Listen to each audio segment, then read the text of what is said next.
Okay, we are starting off the year strong with lots of bags, all thanks to BagSmart for sending these over. But instead of me being on here yapping on and on about each one of these bags, we're gonna go ahead and dig right into it. Starting with the Blast Travel Backpack.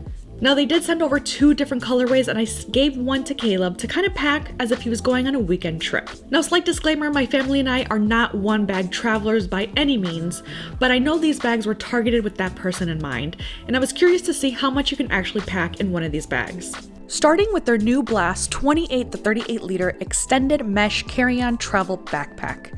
Now this is actually their newest iteration of their Blast travel backpack line that they just released. And awesome news for you, they did offer you all an exclusive 10% discount code.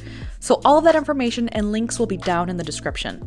Now, although this one is expandable, I did want to see how much you could actually fit in the standard 28 liter capacity, as we're usually using a carry-on rolling suitcase alongside a backpack.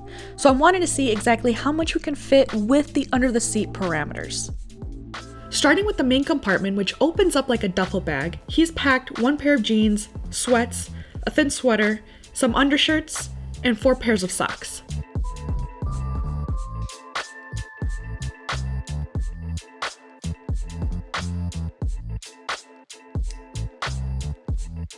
Now underneath in its own compartment, he has size 7 men's sneakers, which in my opinion do take up a lot of the room in the duffel bag, but it's nice to have.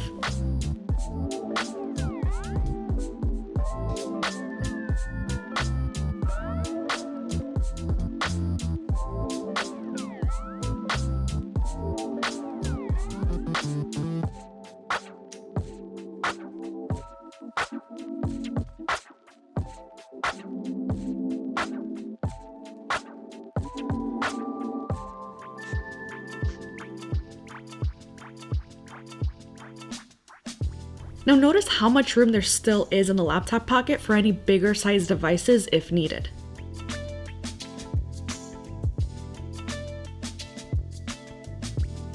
Overall, as is, it does weigh a lot, but it's fairly comfortable. Now, an important thing to note is that I couldn't find anywhere in the item description that could actually classify this particular bag as waterproof or water repellent. It does say that the material is nylon and that the bag is machine washable, but I'm not sure how much rain it could actually take before your items get affected. So without some real world testing, I would highly suggest grabbing a backpack rain cover off of Amazon. Now onto the Soar 25 liter, 180 degree open clamshell travel backpack. Whew, mouthful. Now although travel is in its name, I do deem this bag on the smaller side and I see it more as a work, commute, even school, everyday backpack.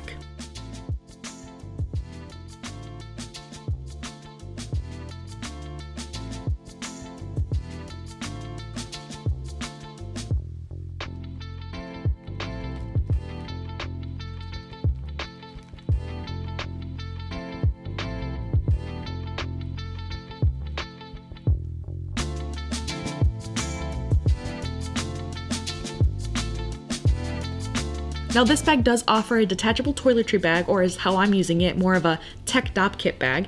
It's held up by Velcro that makes it very easy to access any cable and keep everything organized, with 2 bigger pockets right behind it for more internal organization.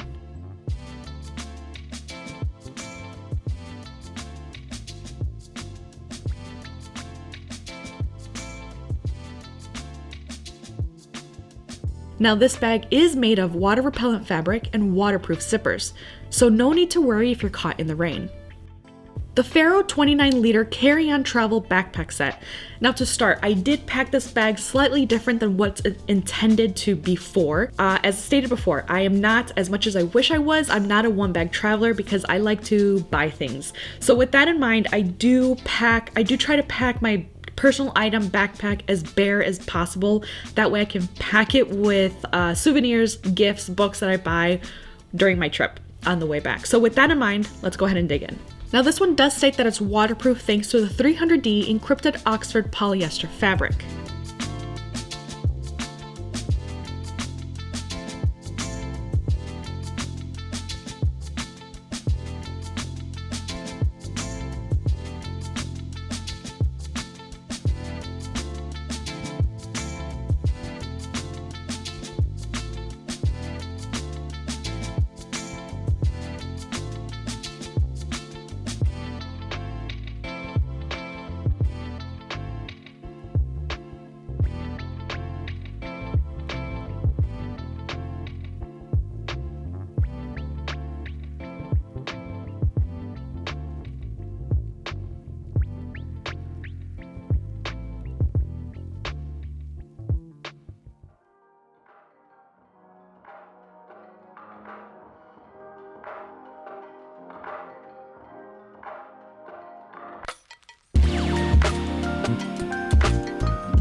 Now that wasn't all. They also sent over their compression cube kit, which comes with this awesome, like, what is it, like string bag, which I think is like a laundry bag. That's how I'm gonna be using it, as well as their 4-in-1 packing cube.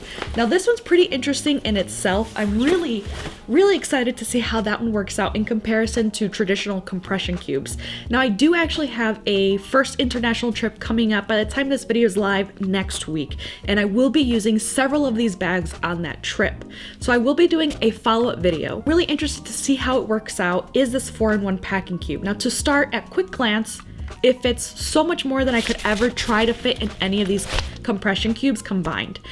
In itself alone, as a bag itself, I was able to fit a lot of items, which I'll list here. It fit everything well. However, the catch was, because it's so thick or wide, it was unable to fit in a Mono's carry-on suitcase. It would close if I don't have anything else in the suitcase, because it would take up, if it makes sense, it takes up both of the halves of the suitcase.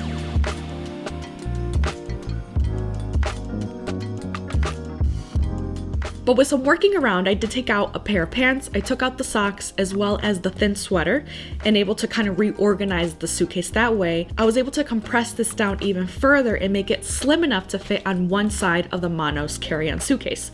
So again, I still think I was able to fit more clothes in this alone than any compression cubes that I was able to organize in the suitcase, but again, time will tell, real travel will tell. So if bags are your jam, consider subscribing, and I'll see you guys on the next one.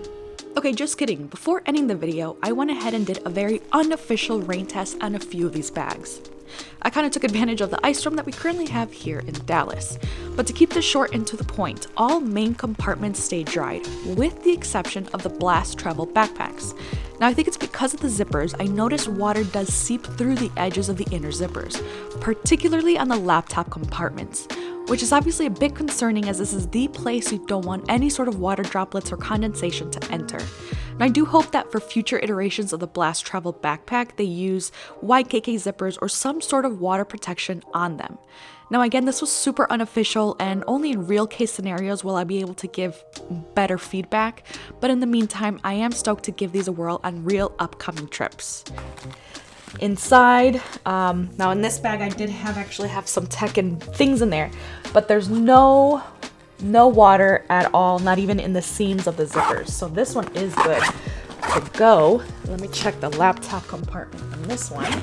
This one's gonna be a little bit easier to tell, I think, because of the difference of colors. But you guys see how there's darker right here? That's water. All right here. So that's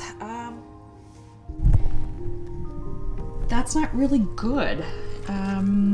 That's kind of concerning, especially since this is the laptop compartment. This is the one spot that you really don't want any water, any sort of condensation to get inside of the bag.